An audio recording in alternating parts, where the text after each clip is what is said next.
저는 평화네트워크의 정욱식이고요. 오늘도 변함없이 김종대 연세대 견임 교수님 나와 계십니다. 이게 네. 입에 잘 안 붙네. 저도 어색해요. 네, 네, 네. 그리고 오늘 초대 손님 한 분 모셨습니다. 우리 참여연대 평화우수센터의 이영하 팀장님 함께 자리해 주셨습니다. 어서 오십시오. 반갑습니다. 안녕하세요. 어서 오세요. 네, 네. 이 참여연대가 이 장시간 노동으로 굉장히 유명한 단체인데 우리 이영하 팀장님은 주당 노동 시간이 어느 정도 됩니까? 글쎄요, 그렇게 많이 하는 거는 아니에요. 아 그래요? 네네네. 현안이 많이 터지면 네. 야근 많이 하긴 하는데 네. 평소에는 저희도 그래도 한 저녁이 60시간은 있는 넘죠? 삶을 글쎄요, 그렇게 재본 적은 없는데요. 예, 예. 예전에 한 70시간 된다고 막 뭐. 그렇게 뭐 60시간, 70시간보다도 열정이 넘치는 사람이 가끔 계시더라고. 네. 예, 옛날에 제 운영하던 잡지에 참여연대 그 광고를 실어드렸어요. 무료로. 네. 거기에 보면 야근하는 그 실무자가 우리에게 희망은 어디에 있을까 이렇게 물음표가 있는데 내가 딱 보니까 요거 야근하는 장면이구만.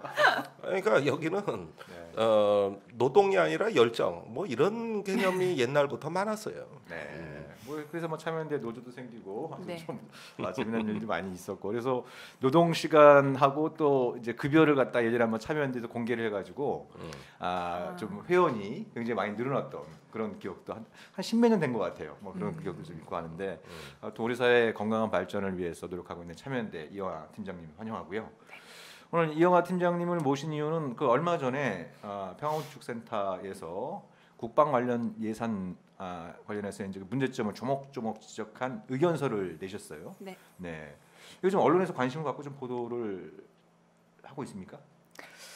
아니요, 사실 저희가 국방 예산 관련해서 입장이나 의견서를 매번 발표를 하긴 하는데요. 네. 이거는 방송에서 많이 나오진 않고요. 언론에서도 많이 보도되진 않는 상황입니다. 네. 그래서 저희가 이 의견서 내용을 기반으로 해서 언론 기구 같은 거를 별도로 기획해서 진행하고 있습니다. 네. 이 의견서 자체로 보면은 지금 우리 김종대 정옥식의 평화를 위해서 최초로 보도를 하고 있는. 네, 맞습니다. 굉장히 고생해서 작성하셨고 예전 같으면은 이런 의견서가 나오면 언론에서도 관심을 갖고 보도도 좀 많이 하고 또 이건 예산 관련된 부분이니까 또 뭐 국회 또 정보 관련된 부처 이런 쪽으로 이렇게 좀 논의가 뭐 협의도 있었고 뭐 공동으로 대응하고 이런 것도 있었는데 요즘은 그런 게 거의 없어졌다라고 하는 게 굉장히 좀 안타까운 현실인 것 같아요. 네. 예. 특히 이제 우리 김종대 교수께서 이제 국회에서 나오시는 바람에 우리 이 평화 또 군축 운동하는 단체들이 아주 소중한 파트너를 이제 외부에서 또 어떻게 만나게 국회 됐습니다. 협조하는데 어려움이 많아지셨나요? 어때요? 네, 사실 국방 예산 관련해서 자료를 구하는 게 쉽지 않은 상황이라서요. 특히 방사청 자료는 예. 비공개 대상이기 때문에 네, 자료를 구하는 게 쉽지 않습니다. 자료 협조가 어려우시고 뭐 기자회견 한다든가 뭐 여러 가지 또 국회 업무가 많으실 건데. 네네, 아무래도 여당은 정부 정책을 서포트하는 입장이기 때문에 네, 네. 쉽지 않습니다. 네. 그렇다고 뭐 또 야당 뭐 국민의힘하고 손잡을 수는 없는 거 아닙니까? 그렇다고. 예, 그래서 이 의견서 저도 쭉 읽어봤는데 아주 그 내용이 좋습니다. 그래서 이 의견서 관심 있는 분들은 참여연대 홈페이지에 들어가면 의견서를 볼 수 있죠. 네네, 평화군축센터로 들어오시면 거기에 네. 국방예산 의견서 관련해서 보실 수 있습니다. 네, 아주 예산의 그 세부적인 항목까지도 잘 정리되어 있고 관련된 사업이 어떤 문제들이 있는지 제 눈에 띈 것 중에 하나는 아니 그 많은 국민들이 알고 있는 거 이렇게 문재인 정부 들어서 국방비를 많이 올리고 있는 이유가 사병들의 급여를 인상 그래서 그런 거 아니냐 네. 뭐 이런 얘기를 갖다가 이렇게 많은 분들이 얘기를 하시는데 네. 근데 사병이 전체 병력수에서 차지하는 비중이 60%, 한 60% 좀 넘죠. 네, 60%가 넘죠. 예. 근데 전체 근데 인건비에서 사병이 차지하는 비중은 어느 정도 되나요? 사실 2021년 전체 국방 예산 전력 운영비 중에 사실 가장 큰 비중을 차지하는 게 인건비인데요. 네. 2021년에는 전체 국방 예산의 28%에 달하는 15조 2천억 원 정도가 편성되었습니다. 예. 네네네. 2021년 예산안 기준 한국군 규모가 약 53만 명인데 이중 네. 병이 차지하는 비율은 아까 말씀하신 것처럼 네. 62% 정도에 해당합니다. 네. 근데 많은 언론에서 병사들 월급이 대폭 인상돼서 국방비에 부담을 주고 있는 건 아니냐라는 네. 것처럼 말하고 있는데 사실은 그렇지 않은데요. 네. 급여 체계를 보면 병력의 62%를 차지하는 병 인건비는 전체 군인 인건비의 17%에 불과합니다. 17%요. 네네네. 병력 수는 62%인데 네네. 인건비는 17%. 네. 예. 즉 32만 9천 명의 병사들의 인건비가 2조 2천억 정도 되는데요. 네. 네. 병력의 13% 수준인 장교 인건비가 네. 35% 정도에 해당합니다. 네.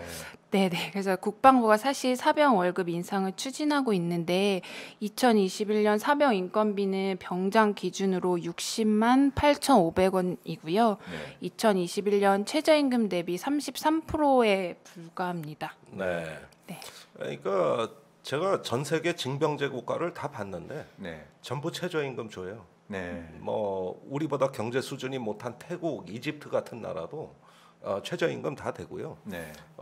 저기 모병제 중에서 조금 징병제 비슷하게 운영하는 나라 중국인데 네. 그 월급이 얼마 안 되거든요. 네. 근데 퇴직금이 많더라고. 우리 돈으로 2천만 원 되더라고. 네. 거기에다가 취업 발선이 있고. 네. 그러니까 한국 징병제는 전 세계에서 어떤 그 극빈의 나라 말하자면 어떤 그 가장 저급한 수준의 어떤 그 급여라고 할 수 있는데 60만 원대로 올라간다 하더라도 그래도 전 세계 최저입니다. 네.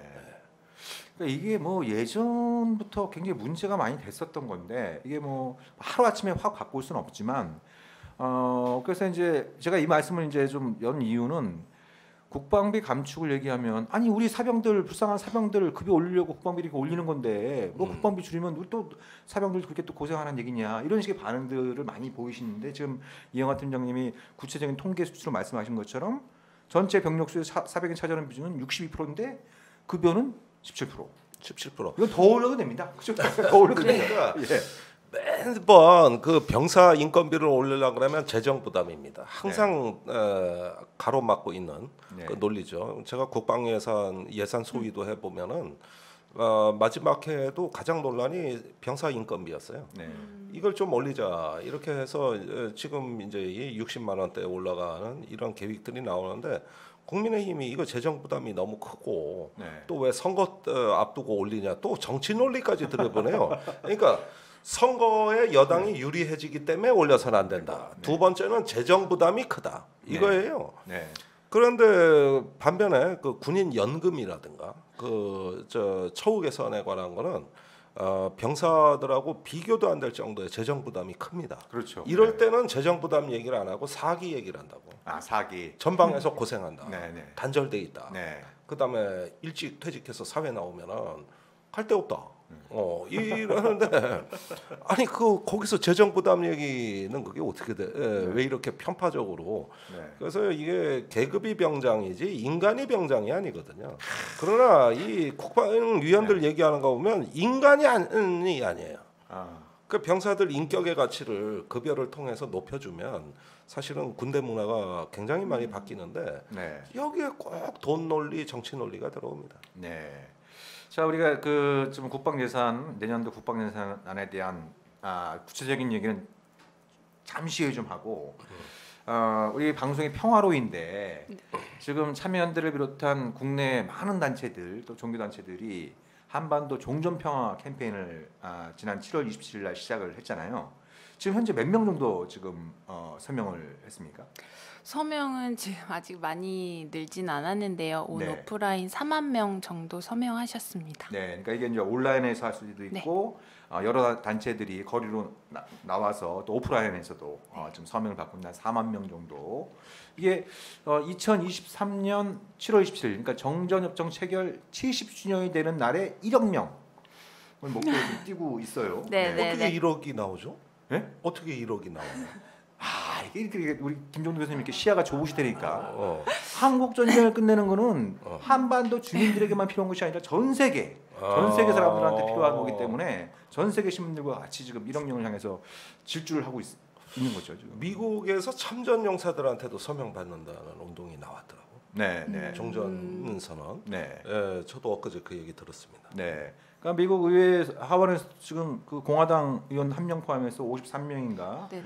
그 종전 또 평화협정 체결 촉구하는 결의안에 또 그걸 공동 발의하고 있는 이런 부분들이 있어서 이제 뭐 국내 일부 언론에서는 뭐 이게 종전 선언이 미국은 마다하고 뭐 이걸 추진하는 문재인 정부가 국제사회에서 마치 왕따 당하는 것처럼 얘기를 하지만 미국 지금 말씀하신 것처럼 미국의 참전 군인들 가운데에서도 이런 서명 운동을 같이 하는 그러니까 우리가 했던 전쟁을 우리가 끝내자. 네. 취지 좋아요. 네, 그렇죠.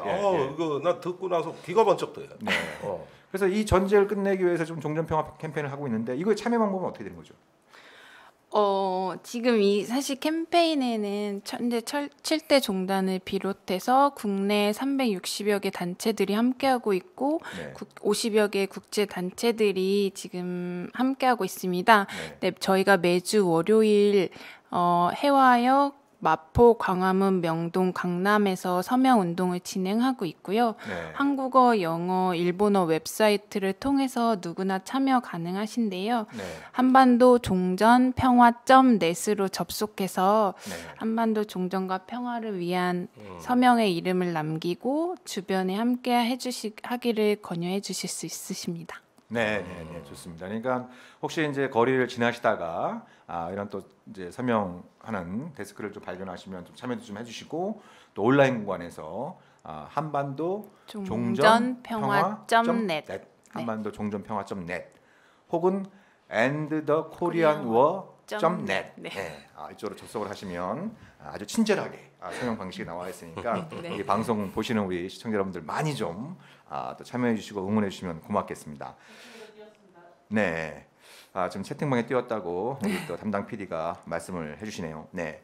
자 그리고 지금 다시 국방예산 문제로 돌아가서 그 며칠 전에 좀 어렵게 국회에서 정의당, 참여연대 또 평화네트워크가 이제 공동 기자회견을 했었는데 뭐 주요 내용도 좀 간략하게 좀 소개를 해주시겠어요? 네, 지금 2021년도 예산안에 대한 국회의 심사가 진행되고 있는데요. 네. 이 중에 국방 예산을 역대 최대 규모인 52조 9,147억 원으로 제출되었습니다. 약 53조 원. 네네네. 이 가운데 이제 주요 무기획득을 위한 그 전력 증강을 위한 예산인 방위력 개선비는 17조 738억 원에 으로 전체 국방비 중 33%에 해당하는데요.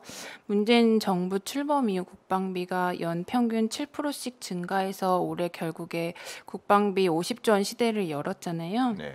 근데 사실 코로나 장기화로 인해서 전 세계가 초유의 재난 위기를 겪고 있는 상황에서 막대한 재원을 공격적 군비 확장에 투입하는 것은 매우 부적절하다고 생각이 듭니다. 네. 그래서 2021년 국방 예산안에는 경항공모함이나 핵추진 잠수함 등 새로운 무기 체계 도입을 위한 핵심 기술 예산도 편성되었는데요. 이런 군비 증강이 남북 간 신뢰 구축에도 도움이 되지 않고 단계적 군축을 실현한 판문점 선언의 정신에도 어긋나는 것이기 때문에 국회가 불필요한 무기획득 사업을 실제로 폐기하고 과도한 국방비를 삭감해서 시급하고 필요한 곳에 사용할 것을 촉구하기 위한 기자회견이었습니다. 네. 그 기자회견을 할 때 우리 정의당 대변인이 갑자기 네가 왜 거기서 나와? 그 노래로 높여오래 갖고 굉장히 좀 화제가 됐는데 많이 나오더라고요. 그 퍼포먼스 때문에 이 국방 예산 이 삭감을 촉구하는 기자회견이 좀 묻힌 감도 있었어요. 그런가요? 내가 평화네트 기자회견 할 때는 이런 좀 엔터테인의 요소를 좀 넣어야 되지 않을까 이런 생각이. 원래 국회 소통관이 구호 외치거나 공연을 하거나 이런 게 다 금지된 공간이에요. 근데 이렇게 노래하는 건 규정이 애매한 것 같아요. 그렇죠. 실제로 그 집회하듯이 하면 안 돼요. 거긴 기자들의 공간이기 때문에 안 되는데 그 노래 브리핑은 그 규정에 맞는지는 모르겠어요. 그러나 어제 효과는 만점이었던 것이죠. 네네. 말하고자 하는 게 너무 전달이 잘 됐으니까. 그렇죠. 네. 근데 요 기자회견을 저기 뭐 정의당도 했다고는 하는데 일단 국회 안에서 조금 더 이거 호소력 있고 어떤 강한 전달이 될 수 있는 이런 대책은 분명히 필요해 보입니다. 네. 이게 자칫 형식화되지 않고 침투해야 되거든요, 의원들한테. 네. 그런 점에서 좀 후속 노력이 필요하다고 보이네요. 우리 김종대 교수께서는 그 김대중 정부 때에도 국방 정책에 좀 관여를 하셨는데 그때하고 지금하고 좀 비교를 해보자면 네. 그때는 이제 IMF 외환 위기가 터졌었잖아요. 그래서 그리고 그때 남북한 사이의 군사력 관련해서도 우리가 좀 남측이 좀 우세했지만 지금처럼 압도적인 우위에 있지는 않았단 말이죠. 네. 그럼에도 불구하고 처음으로 국방비가 좀 오히려 삭감된 사례가 있지 않았었나요? 그때 동결인데요. 네. 그러니까 뭐냐면은 그 당시에 우리 한번 그 국난 극복의 그 성격을 잘 봐야 되는데 네. 연구개발비는 다 오릅니다. 네. 그런데 경상비는 10% 이상 잘립니다. 네. 다 삭감됩니다. 네. 그런데 국방비가 그 중에서 특히 두드러졌던 것이죠. 네. 그러니까 우리가 국난을 극복한다고 했을 때 밥은 굶어가도 공부는 하자는 정신으로 IMF를 이긴 거예요. 실제로 그 뒤에 IT 붐이라든가 네. 혁신기업 벤처 성장, 그렇죠. 그다음에 국방도 연구개발 체제로 전환된 거거든요. 네. 이제 무기를 사오기만 하다가 우리 저 자체적으로 뭐 좀 해보자 이런 노력이 가시화된 게 네. 이제 박정희 대통령 때 하다 전두환 때 단절됐잖아요. 네. 이게 김대중 대통령 때 부활이 된 거고. 네. 그래서 저는 일견 긍정적으로 봤어요. 네. 왜 그러냐면은 무기 도입은 그때 환율이 뭐 미쳤잖아요. 그렇죠. 외환위기 네. 때 2,000원까지 올라갔어요. 그렇죠. 달러 네. 원당. 네. 그러니까 저기 이런 데서는 무기를 사고 싶어도 이미 가격이 계약서 쓰는 즉시 2배가 되는 게 IMF 국면이기 때문에 네. 모든 걸 다 동결하거나 미룹니다. 네. 네. 도저히 살 능력이 안 돼요. 반면에 그 국내 이 경제는 위기에 처하고 그런데 이걸 당장 그냥 돈을 푸는 것보다는 개발 쪽으로 가면 어떠냐 이렇게 해가지고 과학자들한테 좀 투입이 되는 거죠. 네. 뭐 이런 흐름이라면 우리 수준에 맞는 짜임새 있는 국방도 가능하겠다. 네. 너무 무분별하게 막 그냥 공격무기 막 금방 조기 전력화라고 해서 외국산 구매하는 것보다는 차라리 이게 좀 나은 거 아니냐 하면서 한번 정돈하는 그 상황이었다고 보여집니다. 네. 네. 그러니까 지금 이제 우리 그 민생의 관점에서 볼 때 IMF 외환위기 때 이게 이제 한국 전쟁 이후 최악의 민생위기다. 네. 그래서 이제 국난 극복을 위해서 우리 국민들이 뭐 달러 모으기, 금 모으기 정말 많은 국민들이 힘을 결집해서 결국 이렇게 조기에 IMF에서 졸업했던 이런 경험들이 있는데 지금은 그때에 버금가는 혹은 그 이상으로 이제 민생위기가 오고 있다라는 진단들이 많이 오고 있는데 유독 국방비 증액은 왜 이게 브레이크가 안 걸리나? 네? 그 우리가 한번 다뤘던 주제인데 네. 그 이영하 팀장님은 좀 왜 그런 것 같아요? 이번에 사실 국회 예산안 시정연설에서도 문재인 대통령이 강조한 워딩이 있는데요. 네. 강한 안보가 평화의 기반이 된다는 것이 네. 한국이 정부의 변함없는 철학입니다라는 네, 이야기를 네. 했어요. 그래서 그동안 사실 국방부에서도 힘을 통한 평화를 되게 강조해 왔는데요. 이번에 예산안 발표하면서 국방부가 이야기했던 게 전방위 안보 위협과 감염병, 테러 등 비전통적 위협에도 대응할 수 있는 포괄안보 역량을 확충하는 방향에 따라 예산을 편성했다라고 밝혔습니다. 군이 국방비를 늘려갖고 감염병에 어떻게 대처하는 거예요? 네. 그러니까 그래서- 포괄 안보, 비군사적인 안보도 하고 군사적인 안보도 하고 두 개 다 하겠다 이 얘기지. 이 얘기. 네, 지금 말씀하신 것처럼 사실 군이 주장하는 국방비 증액을 정당하기 위한으로 재난이나 감염병 등을 네. 강조하는 건 이해하기 어려운데요. 사실 네. 포괄안보 개념이 군사안보와 인간안보의 조화를 의미하는 거잖아요. 네. 그렇다면 사실 예산의 우선순위를 조정하고 군비 증강이 아닌 시민 안전이나 환경을 위해 투자해야 되는데 네. 이번에 정부가 50조 원을 국방 예산에 투입하면서도 이런 코로나 재난 위기 상황에서도 2021년 신규 공공병원 설립에는 단 한 푼도 편성하지 않았거든요. 아 그래요? 네. 지금 공공의료의 중요성이 굉장히 중요한데 네. 공공의료 신규 공공병원 설립은 네, 영원으로 이건 놀라운 책정됐습니다. 얘기네요. 네. 예. 아니 그래서 그 저기 지금 팬데믹 방역이 그나마 성공해서 망정이지. 네. 예, 약간만 더 확산됐으면 우리나라 공공의료는 OECD 중에 네. 공공병상이 제일 그 비율이 낮은 나라입니다. 우리나라가. 네. 예, 5% 이낼 거예요. 네. 그러니까 이렇게 그 다른 나라는 다 10% 넘거든요. 그러니까 자칫하면은 그 어떤 그 사회의 어떤 안전망이 근본으로부터 흔들릴 수도 있는 네. 매우 중대한 교훈이 나온 건데 방역 좀 성공했다고 해서 야 공공의료 천천히 해도 돼 방역에서 막잖아 네. 이런 안이함에 젖어버린 거 아니냐 이거예요. 이거 굉장히 놀라운 얘기입니다. 그러니까 지금 우리 많은 국민들이 지금 뭐 최근에 다시 이제 그 확진자 수가 세 자리로 늘어나고 있고 또 이제 겨울이 본격적으로 다가오고 그러니까 불확실성이 있는 거잖아요. 지금까지 네. 비교적 선방을 해왔지만 또 우리 대한민국이 또 폐쇄 국가가 아니기 때문에 좀 다른 나라 사람들도 같이 보고 뭐 이런 것들을 보면서 이제 좀 공공의료 기반을 확충해 오고 있고 앞으로도 할 거라고 생각했는데 신규 공공 의료병원 설립 예산이 내년도 예산이 제로라고 하는 건 좀 굉장히 뜻밖의 놀라운 얘기네요. 예, 국공립병원 저기 종합병원 그 건설 계획도 취소됐습니다. 예, 그래서 왜 선거 때 윤수아 의원이 왜 삭발까지 하고 왜 단식 투쟁하고 네. 선거도 못 하고 그리로 다 쏠려버렸잖아요. 거기에다가 저기 그 재활 어린이병원은 거의 참혹합니다. 네. 그 중에서도 네. 예, 학업을 하든가 치료를 하든가 둘 중에 하나만 해야 돼요. 동시에 그 케어가 안 됩니다. 그거 하고 또 이제 저기 그 노인 자살률 갈수록 높아져 가고 있잖아요. 네네. 세계 1위 빈곤 문제. 예. 이제 이런 문제들하고 해가지고 그 또 이번에 그 코로나 사태에서 가장 타격이 좀 심했다고 하는 게 그 인천의 라면 형제. 네네. 그 저 아동 보호 기능이 네. 취약한 게 그대로 드러났잖아요. 네. 아동 보호 센터 문 닫아버리니까. 네. 이런 부분은 아주 사각지대 중에서도 그렇죠. 심폐소생술이 필요하다고 할 정도의 위급한 분야거든요. 네. 근데 문재인 정부는 이렇게 보편복지를 강조해요. 네. 아동 수당 올리고 뭐 네, 노인 네, 기초연금 올리고 이렇게 해가지고 전반적인 보편복지 쪽에 쏠리다 보니까 이렇게 핀셋으로 위급한 그 심폐소생술이 필요한 분야의 선별복지 네. 이건 오히려 박근혜 정부 때보다도 후퇴하고 있는 네. 상황이죠. 네. 그래서 아무리 보편복지가 중요하다 하더라도 위급한 사람을 그렇죠. 살려야 되는 거는 선별적으로 해 들어가야 되는데 이 부분은 정체되거나 후퇴되고 네. 보편복지 쪽으로 재정이 가버린 거예요. 네. 그 부분도 뭐 의미는 있다고 하지만은 사실은 그 그렇죠. 사각지대 방치라는 점에서는 뭐 그리고 예산상으로도 그게 그대로 드러나고 있다는 얘기예요.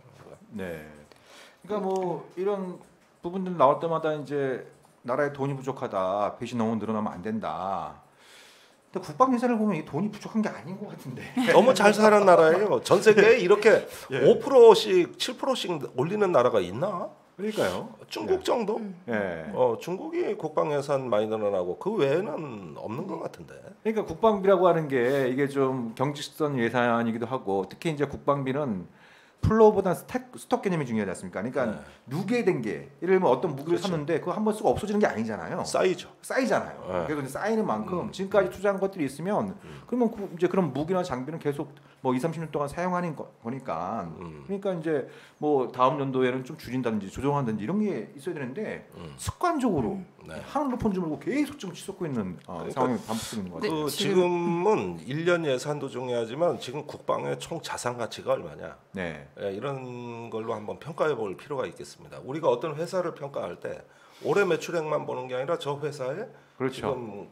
지금 자산 가치가 얼마냐? 네. 이렇게 따지잖아요. 네. 근데 쌓여 있는 무기들이 이게 다 허수 평가가 돼 가지고 네. 뭐 저기 막 들어오거든요. 이미 자산이 있는데. 네. 유사 중복 무기들이 이제 계속 하고 그 또 소요가 이제 과연 과학적이냐 네. 이게 정말 필요한 거냐? 네. 이런 부분에서도 이제 왜곡이 많거든요. 네. 그러면 도대체 이 많은 자산을 아마 제가 보기에는 한 200조 이상 되지 않을까 싶어요. 저는 한국의 군사 자산의 네. 가치가 예. 너무 낮게 보시는 거 아니에요? 아니 글쎄 난 합리적이라고 보는데. 아 뭐 중고가 이렇게. 예, 감가상각 다 빼고. 네, 네. 어. 네. 아무튼 1991년부터 30년 동안 한 780조 원인가를 국방부로 투입을 했으니까 엄청나게 많이 투입을 했는데 계속 앞으로도 늘린다는 계획이 있으니까 우리 이영하 팀장님이 제 시간에 퇴근도 못하고 고생해서 의견으로 작성을 하셨는데 지금 또 그 사실 전작권 환수를 위해 군비 증강은 불가피하다라는 주장도 있잖아요. 네. 생각하시죠. 네네. 사실 한미가 조건에 기초한 전작권 환수를 합의한 후에 정부에서는 이제 북한의 핵 WMD 대응을 위한 전력 증강 예산을 지속적으로 늘리고 있습니다. 근데 한국이 군사비 지출 세계 10위 국가인데 전시작전 통제권이 없다라는 사실만으로도는 사실 아이러니한 일인데요. 한미가 합의한 그 조건 자체가 모호하고 안보 환경이 언제든지 변할 수 있어서 이 조건들은 오히려 전작권 환수를 무기한 연기하는 구실만 되고 있잖아요. 그리고 사실 전작권 환수를 이유로 전력 증강에 끊임없이 투자해 왔는데도 결국 문재인 대통령 임기 내에 전작권 환수는 불가능하다는 것도 명백해진 것 같아요. 네. 진짜 전작권 환수 얘기가 제가 고등학교 때부터 얘기가 나왔던 걸로 제가 기억을 하는데 가장 앞뒤가 안 맞는 거죠. 옛날에 전작권이 왜 없냐 그러면 능력이 안 돼서 국방 예산 늘려주면 그걸로 능력을 갖춰서 하겠다. 아마 이 똑같은 이야기를 20년 넘게 들었단 말이죠. 그러니까 국방 예산이 늘어나도 전작권 전환은 더 어려워진다. 이게 분명하게 우리가 지금 보고 있는 현실이에요. 그 역설을 우리가 어떻게 설명할 수 있을까요? 그러니까 문재인 정부 들어서도 그렇습니다만 특히 이제 노무현 정부, 참여정부 때도 전작권 환수를 목표로 해서 그때도 국방비 많이 썼잖아요. 근데 계속 안 되고 있단 말이에요. 그러니까 한국군의 능력은 지금 비약적으로, 그러니까 문재인 정부 출범 당시에 세계 12위로 평가받았던 게 올해는 6위로 평가되고 있을 정도로 군사적인 능력 급성장했는데 엄청나게 공격적인 재정 투입이었습니다. 이렇게 공격적인 재정 투입을 하는 나라는 서방 세계에는 존재하지 않습니다. only one, 사우스 코리아밖에 없어요. 그리고 가까운 일본도 1% 이내 증가율로 억제되고 있기 때문에 몇 년째 일본 방위비가 동결돼 있다고 해도 과언이 아니거든요. 그리고 미국 같은 경우는 지금 이제 바이든 정부에서 기후 위기에 돈을 많이 써야 되기 때문에 국방 예산을 삭감해서 그 재원으로 이런 어떤 미래 그린 뉴딜을 해야 되는 거 아니냐는 이야기가 캠프에서 나오고 있기 때문에 그 전 세계에 유독 홀로 앞서 나가는 그 한국의 어떤 공격적인 국방 재정 정책, 이 부분은 저 얼마 전에 미국 사람들이 와서 인터뷰하는데 그거부터 질문하더라고요. 한국 대단히 공격적인 나라다. 그 재정이 그렇다는 거예요. 국방에서. 그래서 전 세계 그 군수 산업체 이목을 끄는 극동의 진주라고나 할까. 꿈의 시장이 형성이 돼 있죠. 지금 한국이 무기 수입 세계 한 5위, 6위 이 정도는 7위였던 것 같아요. 7위 정도 됐던 것 같아요. 그러니까 이게 2010년 전후에 한 7위였다가 문재인 정부 들어서 이제 좀 무기 수입이 늘어나면서 아마 순위가 좀 올라가고 있습니다.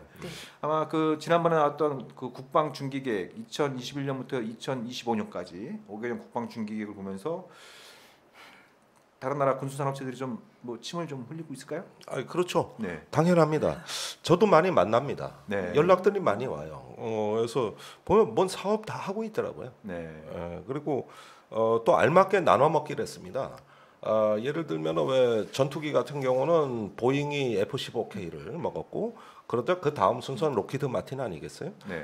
그래서 록히드 마틴이 F-35, 또 F-15 전에 F-16은 또 록히드 마틴입니다. 이렇게 이제 주고받고 이렇게 항상 그 나눠 먹는 순서를 지켜왔고, 전투기에 탑재되는 그 북한 핵미사일 대비해서 이제 장거리 타격 그 공중 발사 미사일이 있습니다. 이건 또 유럽의 그 타우러스라고 해가지고 유럽 회사들이 이제 또 골고루 이런 것들 다 나눠 먹고 잠수함 기술은 또 독일에서 가져오고 있고 그다음에 그 위성 사업은 또 불란서를 주축으로 한 유럽 연합의 그 저 에어버스사가 지금 한국군의 위성 사업을 거의 다 장악하고 있다고 보여지고요.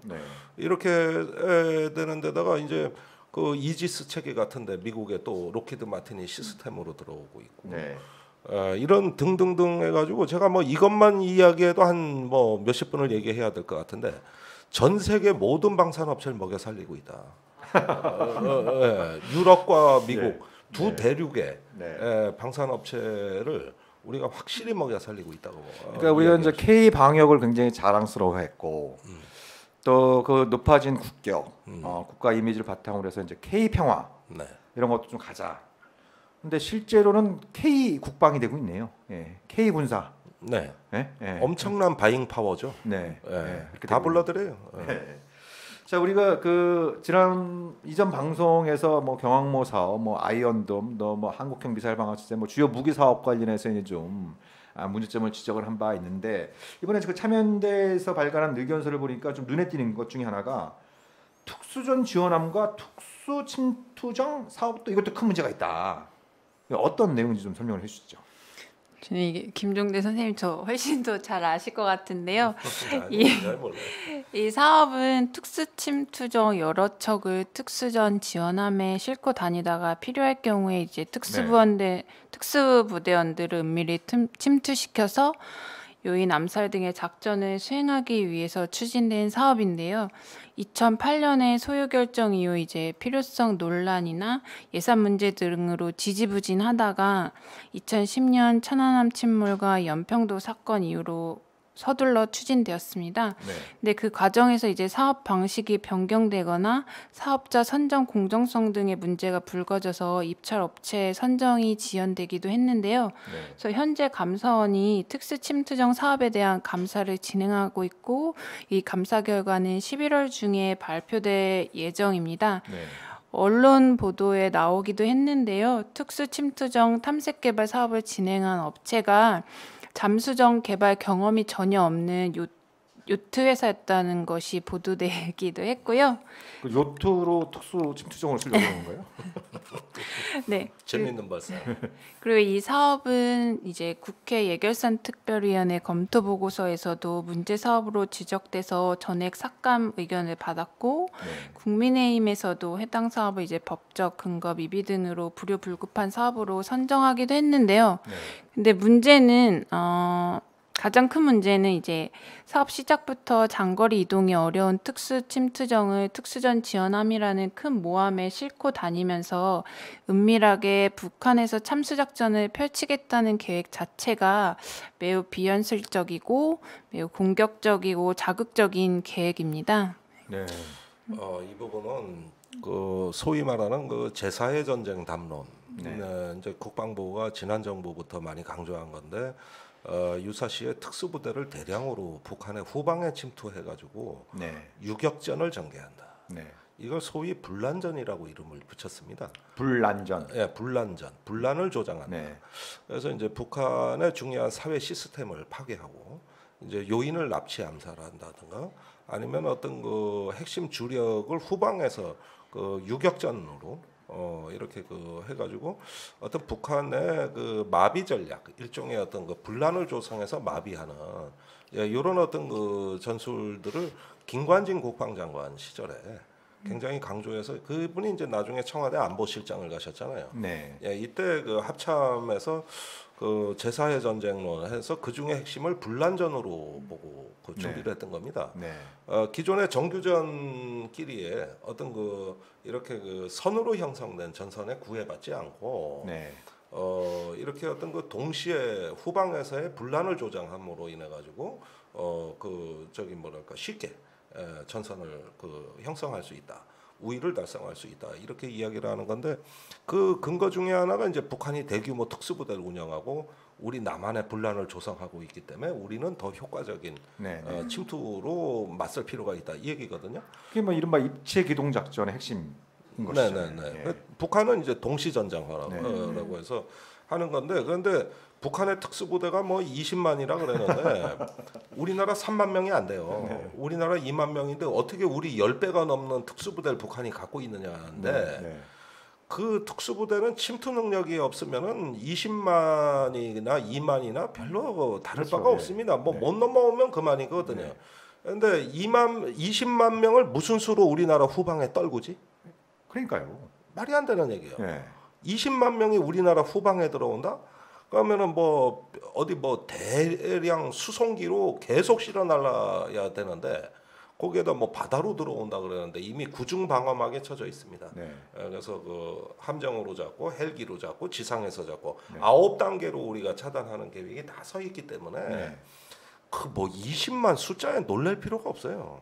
그 숫자가 맞느냐부터 논란이 많이 있었고 예전에 그 럼스펠트 국방장관도 북한의 그 특수전 능력에 대해서 굉장히 좀 냉수적인 평가를 내렸던 뭐 숫자를 갖다 이렇게 막 부풀리고 북한이 실제로 갖고 있는 능력은 다 도외시하고 이것이 뭐 북한군의 엄청난 그 위험인 것처럼 얘기하지만 그 사실과 다르다 이렇게 얘기했던 뭐 기억도 있는데 아무튼 이 관련된 부분이 지금 법적으로도 좀 문제가 되고 있고 이게 이런 형태의 사업을 추진하면서 과연 정부에서 그렇게 강조해왔던 남북관계 발전과 한반도 평화라고 하는 정말 그러니까 튼튼한 안보가 한반도 평화에 기여를 할 수 있는 거냐 이게 좀 문제인 것 같아요. 그러니까 아마 이 참여연대 의견서는 북쪽에서도 관심을 가지고 볼 텐데 그 부분 조심해야 돼.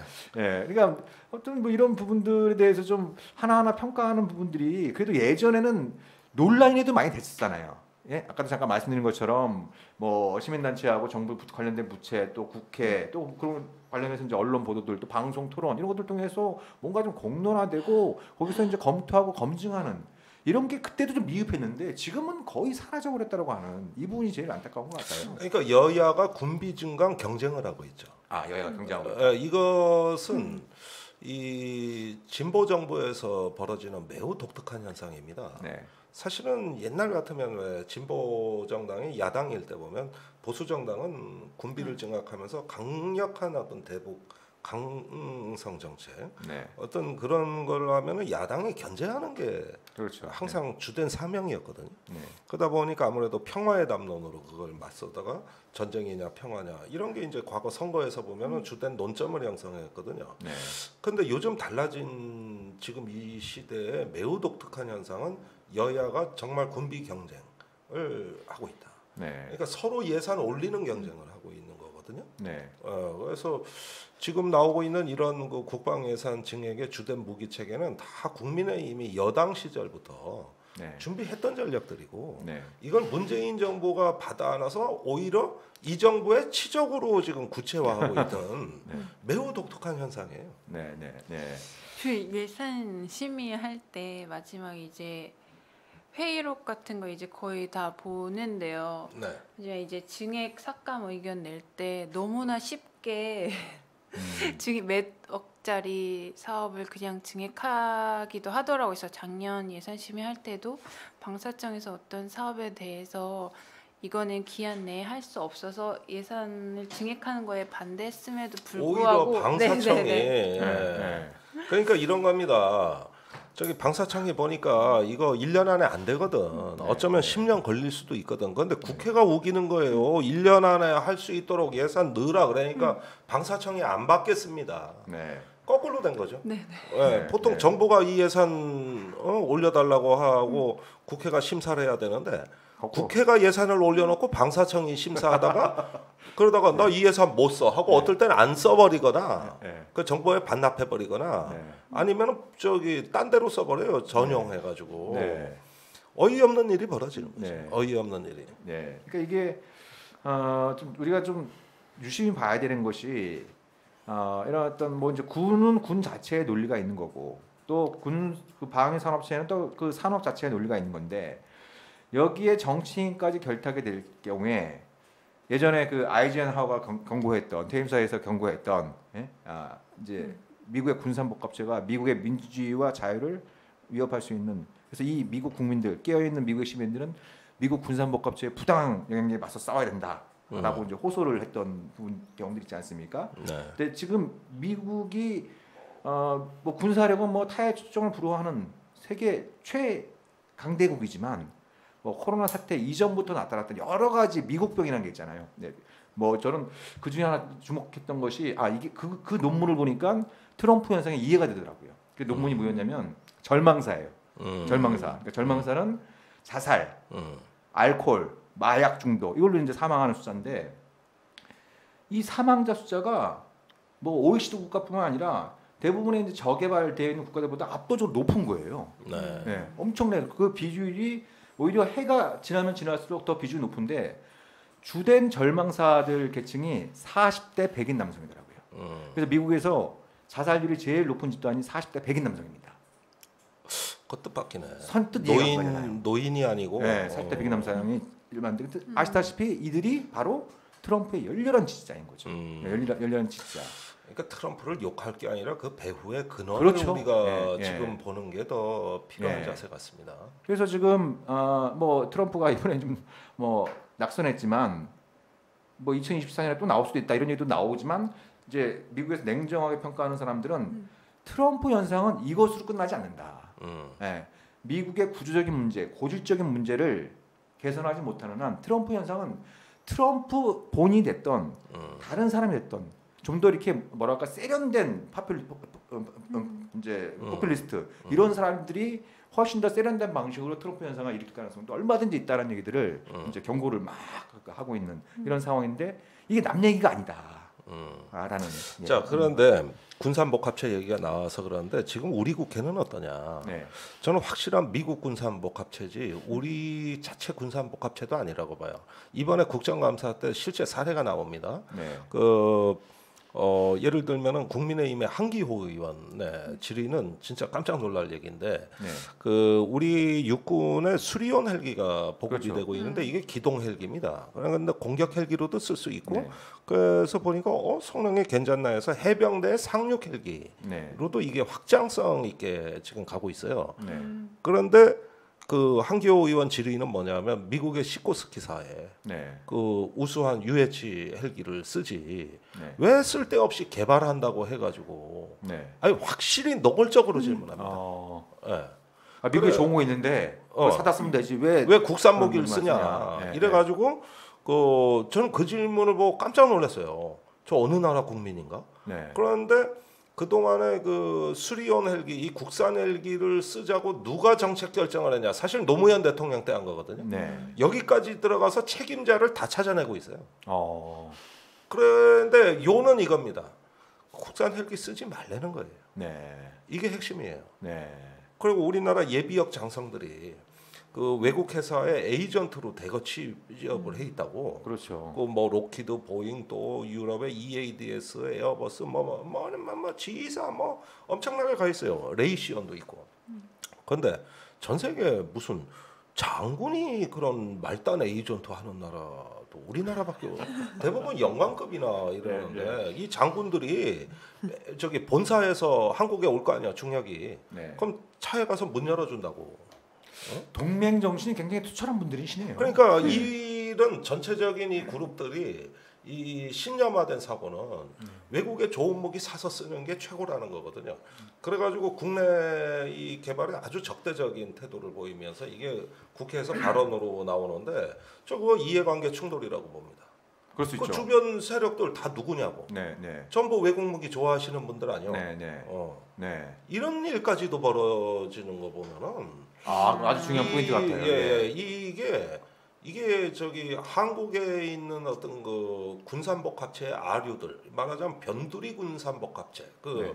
미국의 어떤 그 영향권 안에 들어있는 네. 그 아이젠하워 대통령은 그때 그 연설하실 때 미국 국민을 위해 연설하시는 게 중요한 게 아니라 그리고 뒤에 한 마디 더 붙였을 때 한국도 조심하십시오. 네. 이 말을 붙였어야 된다는 게 제 주장이에요. 예, 그렇죠. 이게 참 뭐 동맹 관계에 대해서 여러 가지 문제들이 많이 나타나고 있는데, 뭐 보는 시각에 따라서 뭐 우리가 다양한 관점은 있을 수 있겠지만, 이왕 뭐 무기가 필요가 한다면 가능하면 국산화. 그죠? 그것이 이제 뭐 연구 개발 기술의 축적뿐만 아니라 또 일자리하고도 연결되어 있는 문제고. 네. 그래서 그런 부분들을 잘 조정하고 가야 될 텐데 좀 우리 김 교수님 말씀은 상당수 그 예비역들 또 일부 정치인들이 국내 방산업체가 아니라 미국 군수업체를 위해서 뛰고 있다. 그렇죠. 예. 아니 저는 절반 이상이라고 봅니다. 네. 예, 그분들은 완전히 그쪽 나라의 시민권을 얻으신 분들이나 마찬가지예요. 네. 예. 예, 이게 참. 그리고 또 한 가지 또 이영환 팀장님께 여쭤보고 싶은 게 좀 잊혀진 단어일 수 있는데 파병. 예. 지금 파병 관련된 예산도 문제가 많다. 어떤 내용인지 좀 소개를 해주세요. 네, 파병 관련 예산은 두 가지 문제가 있는데요. 네. 또 아시다시피 해외 파병은 매우 신중하게 추진되어야 하는데 네. 한국군은 국제 분쟁에 대해서 외교적인 해결보다는 군사적 개입을 우선시 해왔습니다. 그래서 네. 그 결과 해외 파병은 점차 증가해 왔는데요. 대표적으로 비분쟁 지역 파병 사례가 된 UA 파병이나 UA 파병은 2011년 이래 11년째 지속되고 있고 소말리아 파병은 2009년 이래 12년째 지속되고 있습니다. 거의 뭐 자동으로 연장되는 분위기네요. 네네. 그리고 매년 연장 동의안이 올라와요. 네. 뭐 이제 제대로 뭐 신사도 안 하고 그냥 뭐. 네네네. 그냥, 파병 타당성에 대한 검토는 제대로 이루어지고 있지 않은 상황인데 정부가 지난 1월에 미국과 이란이 정치 군사적으로 최악의 갈등 관계에 있는 상황에서도 네. 국회 동의 없이 소말리아 아덴만 해역에 파병된 청해부대의 작전 범위를 이란 호르무즈 해협까지 확대하였습니다. 네. 그래서 그리고 이제 청해부대 소속 연락 장교 2명을 미국 주도의 국제해양안보구상에 파견해서 필요시 협조하도록 네. 했는데요.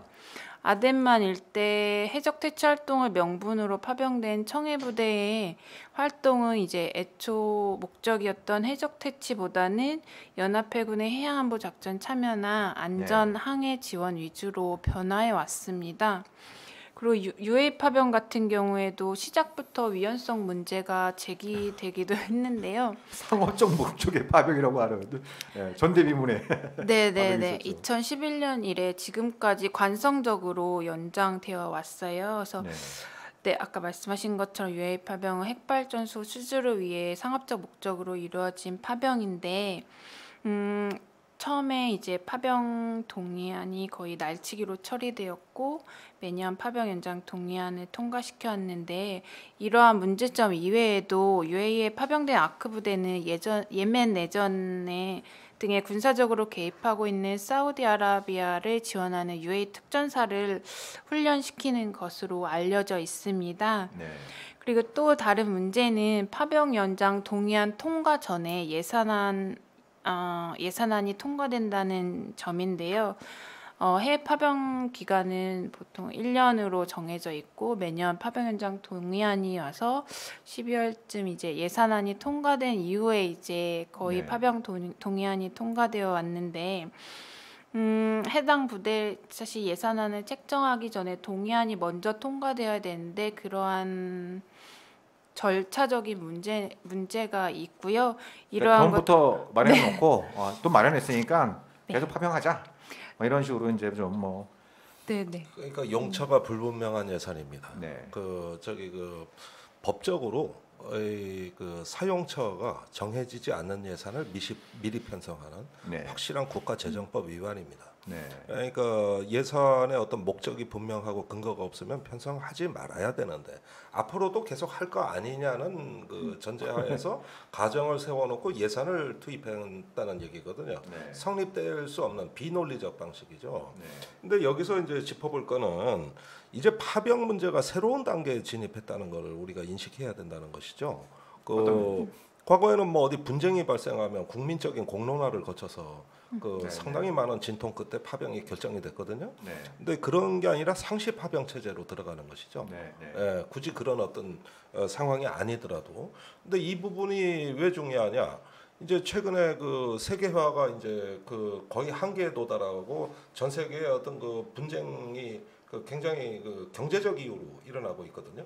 뭐 이란 같은 경우도 그렇고 또 UAE 같은 경우가 특히 그렇습니다. 우리가 원전 수출했어요. 그 원전을 예멘 반군이 지금 공격한다는 소문이 뭐 옛날부터 많아요. 그러다 보면은 그 원자력 발전소를 지켜준다. 예, 이게 분쟁이 아니라 그 원자력 발전소를 경호해준다.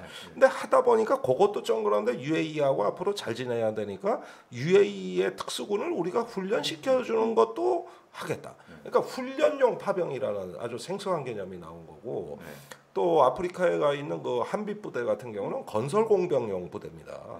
그러니까 이게 뭐냐면은 이 군대를 하나의 어떤 외국의 해외 마케팅이라든가 어떤 그 저기 보이지 않는 군사적인 그 준동맹에 해당되는 이러한 어떤 관계 맺기의 일종의 어떤 메신저로서 이게 활용이 되다 보니까 굉장히 무분별하게 그 군대를 해외 곳곳에 배치하고 실제로는 군사적인 임무가 아니라 국가의 어떤 비즈니스를 뒷받침하는 이런 형태로 이제 그 속성이 변질되는 이런 것들이 계속 확대될 가능성이 높다는 것이죠. 그렇다면 파병 이야기를 일일이 국회 공론을 거칠 게 아니라 목적도 불분명하니까 그냥 손쉽게 파병할 수 있도록 제도 바꾸고 그다음에 예산은 미리 깔아놨다가 나중에 문제되면 그때 가서 국회에 양해를 구하자. 이렇게 파병 정책이 가는 거죠.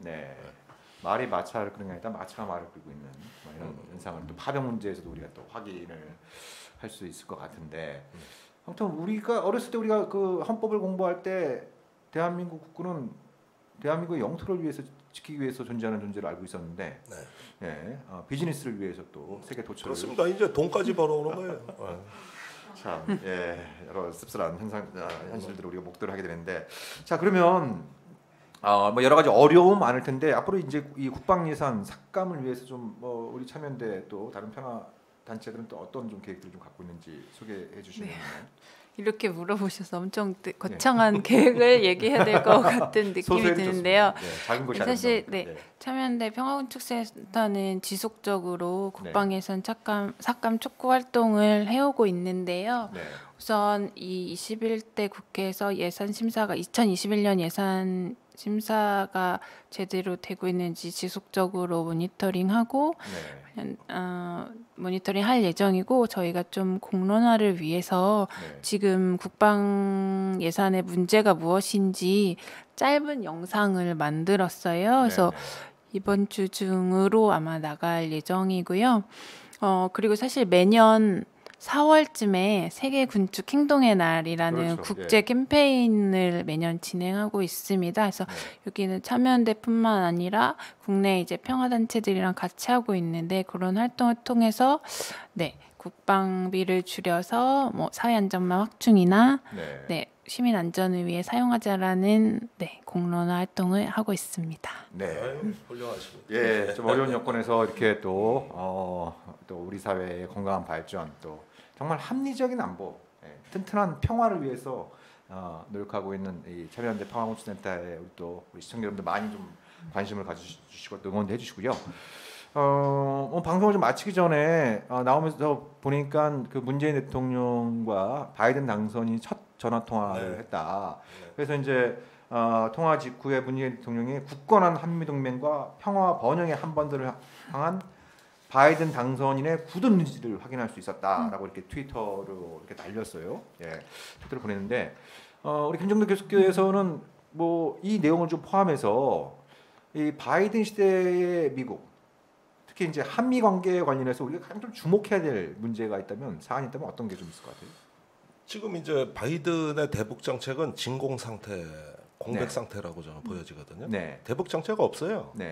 뭐가 준비돼 있습니까? 저는 전혀 없다고 봅니다. 그러니까 동맹도 평화 동맹으로 간다면 우리가 이제 여러 가지 희망을 가질 수가 있는 거고 동맹을 선용할 수 있는 여지도 상당히 있지만 자칫해서 전쟁 동맹으로 가가지고 이제 북한에 대한 어떤 계속 그 압박과 제재, 그 다음에 이제 힘으로 그 굴복시키는 이런 부분으로 이제 방향이 전개된다면은 오히려 우리는 트럼프를 그리워하게 될 겁니다.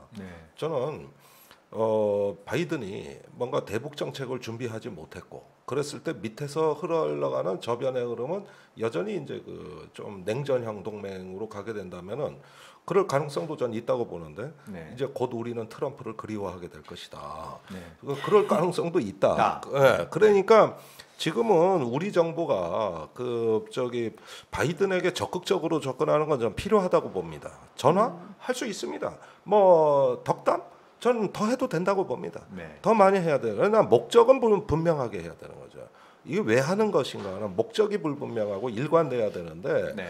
그러려면은 이제 무슨 뭐 촉진자니 중재자니 하는 어떤 주변적 위치로부터 우리를 해방시켜서 우리가 중심 국가로 도약하겠다는 어떤 하나의 그 결의가 이 정권의 어떤 높은 수준의 결의가 네. 없이는 그냥 그 또 다른 어떤 잘해야 시간 벌기 정도밖에 안 될 것이다. 네. 그런 점에서는 뭐 저는 바이든 시대 이때 어떤 그 동맹에 대한 어떤 비전을 한국이 먼저 동아시아의 어떤 안정과 평화, 번영, 그다음에 이제 북한까지도 포용에 들어가는 뭔가 이런 제2 페리 프로세스에 해당되는 네. 이런 어떤 찬란한 미래를 우리가 이야기해야 된다.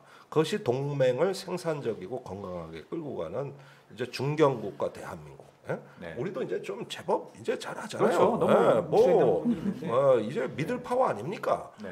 그런 어떤 말씀 들어보니까 좀 저 걱정되는 상황이고. 게 뭐 트럼프를 그리워하게 될지 안 될지는 좀 두고 봐야겠지만 많은 전문가들 네. 하다못해 뭐 그저께 이인영 통일부 장관도 그렇게 얘기를 했던데 바이든 행정부가 출범을 하고 나서 뭐 대북 정책도 재검토해야 되고 관련된 인선도 해야 되고 한 6, 7개월 정도의 공백기가 발생할 거다. 네. 그래서 이제 이인영 장관 같은 경우에는 그거를 그 미국의 대북 정책 공백기를 남북 관계를 좀 회복하는 그런 기회의 시간으로 가져야 된다라고 이렇게 얘기를 했는데 그렇게 되면 좋은데 그게 이제 쉽지 않다라는 걸 우리는 또 동시에 잘 알고 있지 않습니까? 근데 여기서 걱정되는 건 만약에 정부 안팎에서 예상하는 것처럼 바이든의 대북 정책의 공백기가 한 6, 7개월 이렇게 있어 버리면 내년 여름이 되잖아요. 네. 그럼 한국은 뭐로 진입하게 되는 거죠? 내년- 대선 국면으로 되잖아요. 아하. 대선 국면으로 그때가 서울시장, 부산시장 일단 재보선이 끝나고 그러니까 4월 그 4월 재보선이 끝나면 바로 이제 또 예, 대선 예, 국면으로 예. 접어들 수 있는 시기인데 음. 제가 조금 걱정되는 거는 지금 그 김종대 교수님 말씀하신 부분 좀 걱정되는 건 그런 겁니다. 일종의 2007년도의 학습 효과, 2007년도 대선 때 학습 효과가 이상한 방향으로 갈 수 있다. 즉 그렇죠. 2007년도 대선 때 맹인을 떨친 게 노무현 정부가 한미동맹을 말아먹었다. 네. 노무현 정부 때 한미동맹이 무너졌다. 네. 그래서 당시 이명박 후보가 무너진 한미동맹을 다시 세우겠다. 이걸 막 핵심적인 공약상으로 내세우지 뼈 않았습니까? 친일이 예. 친밀하고 뭐. 예, 그랬던 부분들이 있는데 그래서 걱정되는 거는 이게 이제 한국의 본격적인 선거 국면으로 들어가니까 뭔가 한미 간의 갈등이 불거지는 게 정치적으로 부담될 수 있다. 정무적인 판단. 이런 것들이 깔리다 보면 지금 김종대 교수께서 말씀하신 것처럼 좀 우리 주도로 뭔가 평화 구축형 동맹이 아니라 냉전형, 더 나가서 전쟁형 동맹으로 미국한테 좀 끌려다니는 아니, 이런 그게 가능성이 좀 걱정이 되는 제가 이걸 한번 책으로 써야 되나 싶은데 그 네. 평화 지도자론을 좀 우리가 이젠 이야기할 때가 됐어요. 네. 그러니까 냉전을 종식하고 평화를 이룬 우리 그 20세기의 위대한 지도자들은 정치적으로 다 실패하신 분들이에요. 빌리 브란트 총리 임기 마쳤습니까? 못 마쳤어요. 라빈 총리 왜 아라파트하고 그 평화협정 체결했잖아요. 그 저기 총리직 하다가 이제 중간에 비운의 암살을 당하셨지 않습니까? 사다트 대통령 예루살렘 방문해서 평화협정 체결했던 분인데 어떻게 됐습니까? 또 고르바초프 저기 그 냉전을 종식시킨 누가 뭐래도 영웅인데 그분 군사 쿠데타로 물러나셨고 저기 우리가 평화를 뭔가 만든다고 하는 길은 자기 희생의 길입니다. 이 정무적이고 정치적인 거 이게 내 정치적 부담을 생각하면 제가 단언컨대 죽었다 깨나도 평화는 안 되는 겁니다. 네. 그러니까 평화의 길은 매우 우리가 조금 비극적이라고 받아들이실지 모르겠습니다만은 이것은 대결과 갈등의 시대 평화를 말하는 건 자기 희생의 길이고 또 다음 세대를 위한 것이지 절대 본인과 이 정권을 내 성공을 보장하는 게 아니라 오히려 큰 도전이 되는 겁니다. 그러니까 오늘날 우리 집권 여당이 개혁을 하는 정당이냐 기득권을 추구해야 되느냐는 정당이냐 이 사명에 관한 논의는 적어도 이 평화 문제에서는 아주 첨예하게 드러나는 거거든요. 네. 그래서 이거는 국민들에게 정치 지도자가 직접 진솔하게 설명하지 않으면 안 되는 문제예요. 네네. 뭐 우리가 뭐 제2 페리 프로세스를 만들어 미국을 설득하고 어쩌고 저쩌고 조선일보 물어뜯고 뭐 이럴 때 그럼 어떻게 할 것이냐. 과거에는 어느 정도 숨이 차서 내가 힘이 들어가지고 관리하다가 결국은 완결을 짓지 못하고 거기서 끝났던 겁니다. 네. 그러나 지금은 달라야 되는 거예요. 이제 마지막 기회예요. 북한이 시간이 많지 않아요. 굉장히 어렵습니다. 지금 사정이. 미국은 저렇게 준비된 대북 정책 없다 그러지만 북한은 기다리고 있어요. 그러면은 한국 대통령이 해야 될 일은 나의 정치적 불이익을 무릅쓰고 희생의 결단을 내릴 수 있는 우리는 이런 지도자를 지난 30년 넘게 기다려왔습니다. 네. 그게 자기 희생의 길이고 국민을 향해서 직접 나서는 대통령 임기도 얼마 안 남았는데 그걸 못 하시는 거냐. 이게 뭘 압박이라고 생각하는 게 아니라 이게 역사하고 순리였던 거예요. 네. 그러니까 정치와 섞이는 순간 어떻게 되느냐? 토로묵입니다. 안 되는 거예요, 그거는. 그러니까 우리 또 이제 현실 정치인 출신이니까 이게 그 평화를 향한 노력이 이게 정치적인 불이익을 감수하자 이거는 이제 아무튼 또 정치인들이 쉽게 또 수용할 수 없는 또 문제인데 근데 우리 돌이켜 보면 문재인 대통령의 지지율이 가장 높았을 때가 2018년도잖아요, 그죠? 남북 정상회담 세 차례 하고, 그죠? 예, 또 북미 정상회담 성사하는데 또 기여를 하고. 네. 그래서 한반도 평화 열기가 가장 후끈후끈 달아올랐을 때 문재인 대통령의 지지율도 가장 높았기 때문에 네.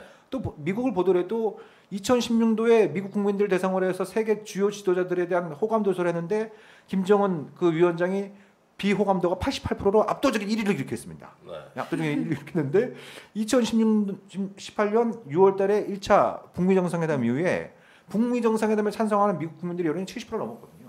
예. 그러니까 평화라고 하는 것이 말씀하신 것처럼 굉장히 쉽지 않은 과제지만 그 평화를 달성함으로써 그것이 무슨 특정 정권이나 정치인한테 이익이 되는 것이 아니고 많은 사람들한테 이익이 되는 것이고 그리고 또 미래 세대한테 평화라고 하는 소중한 선물을 전달할 수 있다라고 하는 이런 어떤 비전을 공유할 수 있으면 정치적으로 불리할 게 없다.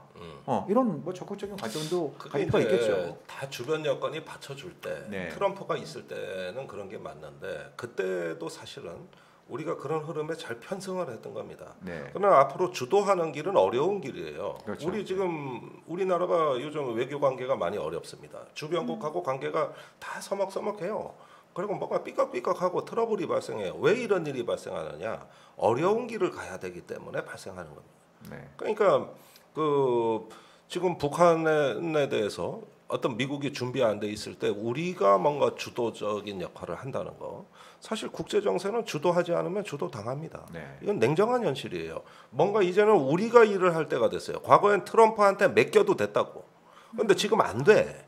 그러니까 이런 상황에서는 저는 정치적 이해관계를 초월하는 자세 없이는 앞으로 닥칠 남아있는 1년 반의 국면을 제대로 감당할 수 없을 것이다. 우리는 그런 점에서 아주 준엄한 시기에 왔다는 걸 저는 거듭거듭 강조하는 거예요. 네.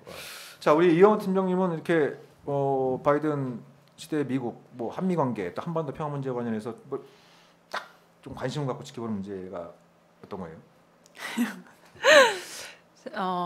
사실 그 대선 전에 미국 대선 전에 네. 저희 팀에 사실 사면대 간사님들이 많이 질문하셨어요. 네. 너희 팀에는 도대체 바이든이 당선되는 게 좋냐, 트럼프가 당선되는 게 좋냐라는 질문을 많이 했는데 사실 바이든이 이영호 팀장님은 누굴 지지했었어요? 저는 사실 지지한 사람이 없고 그 누가 되더라도 별로 달라질 게 없을 거라는 생각이 사실은 많이 들더라고요. 그러니까 바이든 당선인 같은 경우에 사실 오바마 행정부 때 전략적 인내의 그 행정부에 있었잖아요. 그래서 근데 지금은 뭐 또 많이 다르다라는 이야기도 있긴 있지만 어떻게 될지는 사실 잘 모르겠어요. 네.